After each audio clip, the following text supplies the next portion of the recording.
नमस्कार, विकास समाचारमध्ये आपले स्वागत। मुंबई उच्च न्यायालयाने महाराष्ट्र बंदच्या आवाहनाला स्थगिती दिल्यानंतर MVA शांततापूर्ण आंदोलन केले। शरद पवार यांचे पुण्यात निदर्शने। बदलापूरमध्ये 2 शाळकरी मुलींवर झालेल्या लैंगिक अत्याचाराच्या घटनेने संपूर्ण महाराष्ट्र हादरला होता।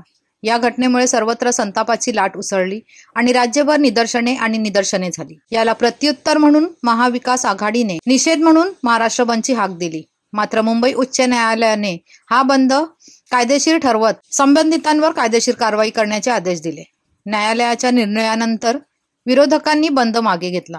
त्यावेळी MVA शनिवारी राज्यभर शांततापूर्ण निषेधाचे नियोजन केले। बदलापूर घटनेचा निषेध म्हणून MVA संपूर्ण महाराष्ट्रात शांततापूर्ण निदर्शने करत आहेत। ठाकरे गटाचे नेते उद्धव ठाकरे आज मुंबईतील दादर येथील शिवसेना भवनाजवळ आंदोलन करणार आहेत। राष्ट्रवादी काँग्रेस पक्ष, शरदचंद्र पवार, NCP-SP नेते शरद पवार, खासदार सुप्रिया सुळे यांच्यासह पुण्यात मूक आंदोलनात सहभागी होत आहेत।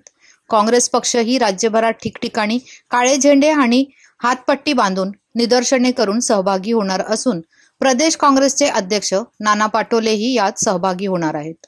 शरद पवार महाविकास आघाडी पक्षाच्या नेत्यांनी हातावर बँड बांधून पुण्यात बदलापूरच्या घटनेच्या विरोधात आंदोलन केले, जिथे स्थानिक शाळेत अल्पवयीन मुलीवर अत्याचार झाला। महाविकास आघाडीचे नेते एकत्रित आंदोलनासाठी एकत्र येण्याची ही पहिलीच वेळ आहे। याकडे जनतेचे आणि माध्यमांचे लक्ष वेधून घेतले आहे। धन्यवाद। वसईहून मी शहनाज शेख, विकास समाचार। चॅनलला लाईक, शेअर, सबस्क्राईब जरूर करा।